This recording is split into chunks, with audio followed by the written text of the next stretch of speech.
আসসালামু আলাইকুম সম্মানিত দর্শক। এই আমার খালুকে দেখেন, আমার খালুর জন্য দোয়া করবেন সবাই।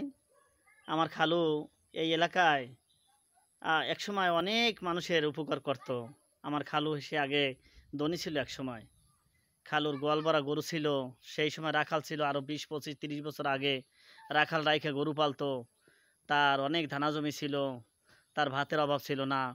একটা সময় এই এলাকায় যখন ভাতের অভাব ছিল, কিন্তু আমার এই খালুর সংসারে ভাতের অভাব ছিল না, তাই এখানে অনেক মানুষের সমাগম থাকতো।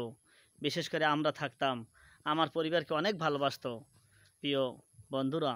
তাই আজকে সময়ের পরিক্রমায় দেখেন আমার খালুর জরাজীর্ণ সেই কুটির। আমার খালাম্মা কিছুদিন আগে মারা গেছে, আমার খালু এখন একা একা ঘরবন্দি।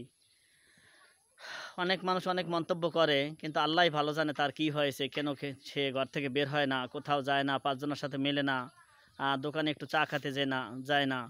প্রিয় দেশবাসী, প্রিয় বন্ধুরা, তাই আমাদের পাশে থাকবেন, সাপোর্ট দিবেন, আমার খালুর জন্য দোয়া করবেন। কিছুই চাই না, দোয়া চাই।